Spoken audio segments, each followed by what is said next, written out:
శ్రీని గారు, సార్ ఇందాకలా మీరు లాస్ట్‌లో మాట్లాడారు. 3 ఏళ్లకి సినిమా చేసేవాడు గొప్పోడా, సంవత్సరానికి 3 సినిమాలు చేసేవాడు సార్ అలాగా గొప్పోడా? సార్. నేను 4 ఇండస్ట్రీలో లేను గదా! హ్మ్. నేను లేను. ఓకే. నేను 4 ఇయర్స్ నుంచి ఇండస్ట్రీలో లేను గదా! సో, తెలీదు అంత కొత్తగా ఉంది ఇప్పుడంతా. ఆ! ఇంకా నేర్చుకోవడం కొంచెం నాకు కొత్తగా ఉందంటున్నాను అంతే. మీకు కొత్తగా ఉందంటారా? నాకు కొత్తగా జెన్యూన్ కొత్తగా ఉంది. ఓకే. అదొకటి ఇందాకలా క్రిటిక్స్‌కి నచ్చినా, నచ్చకపోయినా ప్రేక్షక దేవుళ్ళకి నచ్చుతుందన్నారు. క్రిటిక్స్‌కి నచ్చలేదనుకుంటున్నారా మీరు ఈ సినిమా ఇది? అందరికి సూపర్‌గా నచ్చింది సార్.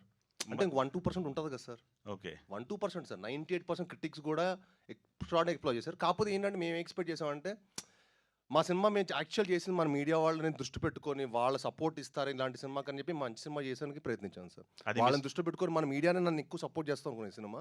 ఓకే. అక్కడ ఏదో 1, 2% సార్. అది ఇంకా కామన్ కదా! ఓకే. అదే ఎక్కడో ఏదో ఏరియాలో హర్ట్ అయినట్టు కనపడుతుంది. మీరు నేను లేదు ఇందాక సార్. నుంచి అసలు లేదా? హట్టే మొహం సార్ మంది. లేదుగా? ఆ! ఓకే. ఆల్ ది బెస్ట్ అండి. Thank you sir. కౌశిక్ గారు సార్ చెప్పండి సార్. సూపర్గా ఉంది. Scenes you. బాగున్నాయి. మీరు ఎంచుకున్న క్యారెక్టర్లు కూడా ఆర్టిస్టులు కూడా బాగా చేశారు. Thank you. సినిమా భయపెట్టేది మోస్ట్లీ చేతన్. అవును భయపెట్టించే సీన్. డెఫినెట్లీ. సో చేతన్ చేసిన సినిమాల కంటే ఈ సినిమా కోసం మీరు ఆయన నమ్మి ఇచ్చింది ఎక్కడ నమ్మారు ఇంత బాగా చేయగలడు అని? యాక్చువల్లీ ఫస్ట్ సాహు గారు నమ్మారు, టు బి వెరీ ఆనెస్ట్. తర్వాత నాకు మనోడు స్కోర్ చేసిన తర్వాత, ఎస్పెషల్లీ సెకండ్ హాఫ్లో కొన్ని థీమ్స్ అవన్నీ చేసిన తర్వాత, టీజర్ అవి చేసిన తర్వాత అసలు ఎక్స్ట్రాడినరీగా అనిపించింది. అప్పటి నుంచి నాకు ఇంకా ఎక్కువ బిలీఫ్ వచ్చింది. సో నాకు బేసిక్గా నాకు చేతుంది ఇంతకుముందు నేను హరోం హరా ఇలా కొన్ని ఫిల్మ్స్ అసలు ఆర్ఆర్ అదరగొట్టేసాడు కదా అని అనుకునేవాడిని డెఫినెట్లీ. అయితే ఈ జానరా తను ఇంతకుముందు అటెంప్ట్ చేయలేదు కదా అని నాకు ఒక చిన్న హెసిటేషన్ ఉండింది. కానీ తను అసలు నెక్స్ట్ లెవెల్లో చేశాడు. అండ్ ఈరోజు మీరు ప్రతి రివ్యూలో ప్రతి చోట చేతన్ అని మాట్లాడుతున్నారు. సో 100% తను ఎంత వాల్యూ యాడ్ చేశాడు అనేది అదే చెప్తుంది కదా. యా. సాహు గారు చేతన్ గారు సాహు గారు చేతన్ సాహు గారు ఒక్క నిమిషం. చెప్పండి. సాహు గారు చెప్పండి. శ్రీను గారు అన్నట్టు ఫస్ట్ కొంచెం లిమిటెడ్ స్క్రీన్స్ వేశారు ప్రీమియర్స్, తర్వాత పెంచుకుంటూ వెళ్ళారు. ఇప్పుడు నెంబర్ ఆఫ్ స్క్రీన్స్ కనిపిస్తున్నాయి, హౌస్ఫుల్స్ కూడా పడ్డాయి. సో డే వన్ ఎంత ఎక్స్పెక్ట్ చేయొచ్చు సినిమా నుంచి, ఎంత కలెక్ట్ చేయబోతుంది? సార్ నెంబర్స్ ఇప్పుడైతే నేను చెప్పలేనండి.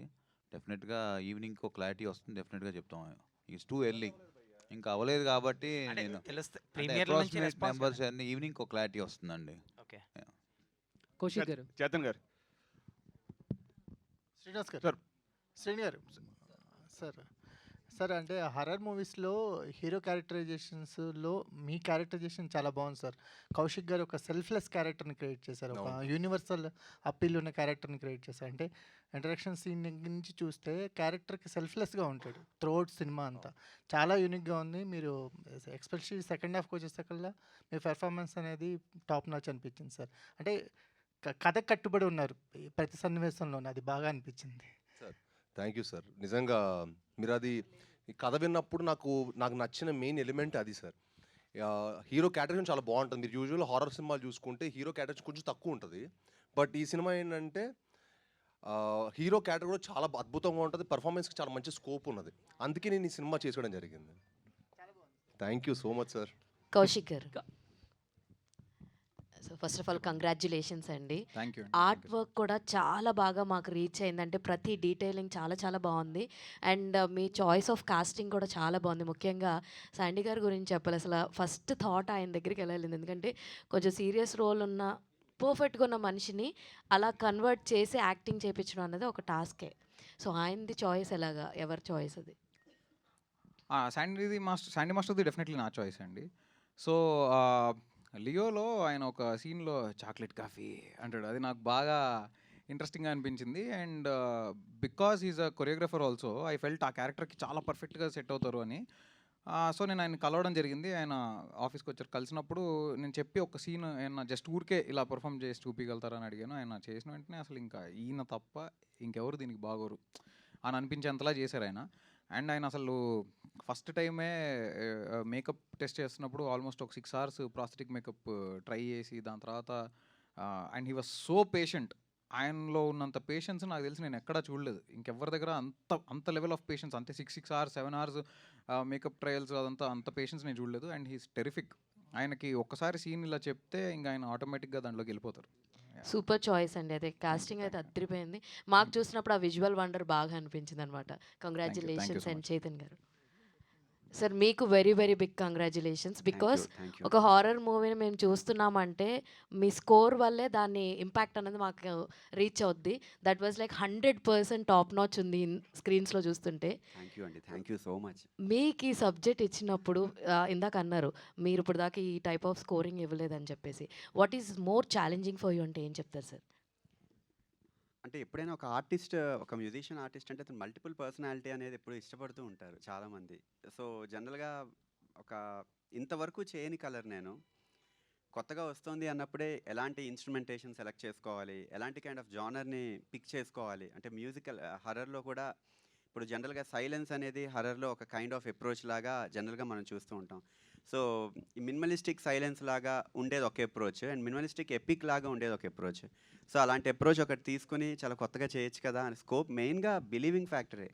సాహు గారు, అర్చన గారు వాళ్ళు బిలీవ్ చేసిన ప్రాసెస్ స్టార్టింగ్ నుంచే చాలా సపోర్టివ్, తర్వాత కౌశిక్ చాలా సపోర్టివ్, అండ్ అందరూ అండి చాలా ప్రతి ఒక్కళ్ళు చాలా కంఫర్ట్ జోన్లో నేను చేయడానికి డెఫినెట్లీ అందరి సపోర్టే, లేకపోతే అవ్వదు అసలు, అది హైలీ ఇంపాసిబుల్. సాహు గారు చాలా మొదటి నుంచి కూడా నాకు నమ్మారు నిజంగా, అది ఎప్పటికీ మర్చిపోలేను నేను అది.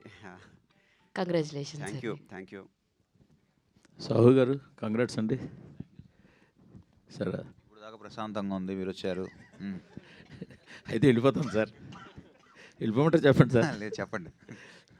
ఏంటి సార్ ఈ సినిమాని కష్టపడి పూర్తి చేసి రిలీజ్ చేశారు, ఈ జర్నీలో పడిన ఇబ్బందులు చెప్పండి సార్ ఏమైనా ఉంటే.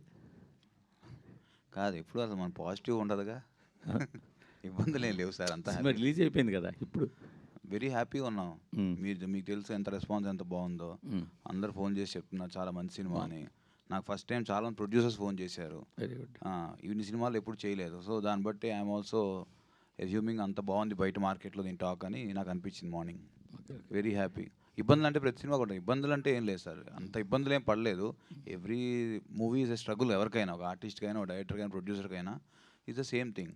But end of the day ముందు ఒక రిజల్ట్, హ్యాపీ రిజల్ట్ వచ్చినప్పుడు అన్నీ మర్చిపోతాం. ఓకే ఓకే సరే అన్నీ మర్చిపోండి డైరెక్టర్ గారు కాబట్టి.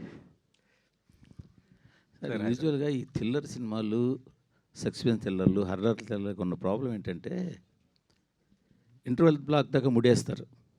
ఇంటర్వెల్ బ్లాక్ దాకా ముడేసి చాలా క్యూరియాసిటీ జనరేట్ చేసుకుంటూ వెళ్తారు.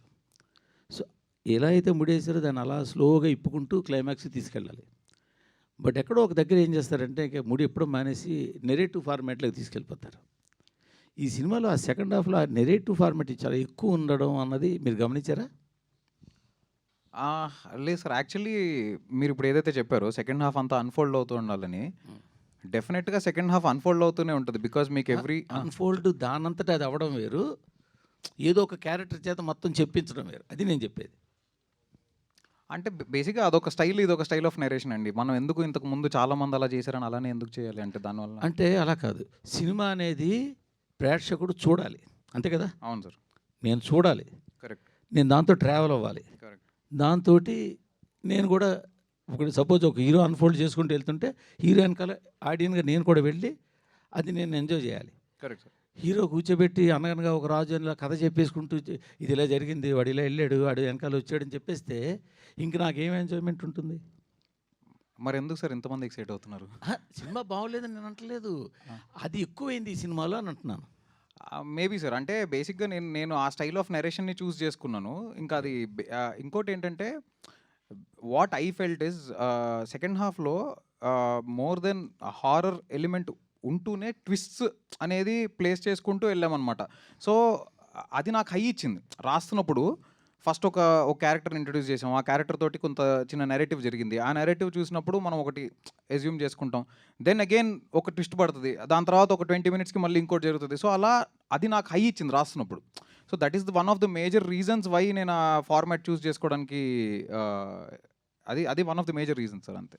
రెండోది కూడా ఏంటంటే ఇప్పుడు సినిమాలో మేజర్ ఫ్యాక్టర్ ఏంటంటే ఒక క్యారెక్టరు ఒక వస్తువులో, ఎందుకంటే నేను అలా ఎందుకు మాట్లాడుతున్నానంటే స్పాయిలర్స్ ఇవ్వడం కోసం. కరెక్ట్. ఒక క్యారెక్టర్ ఒక వస్తువులో వాడు దాన్ని బాగా విపరీతంగా అటాచ్ అయ్యి ఉన్నాడు.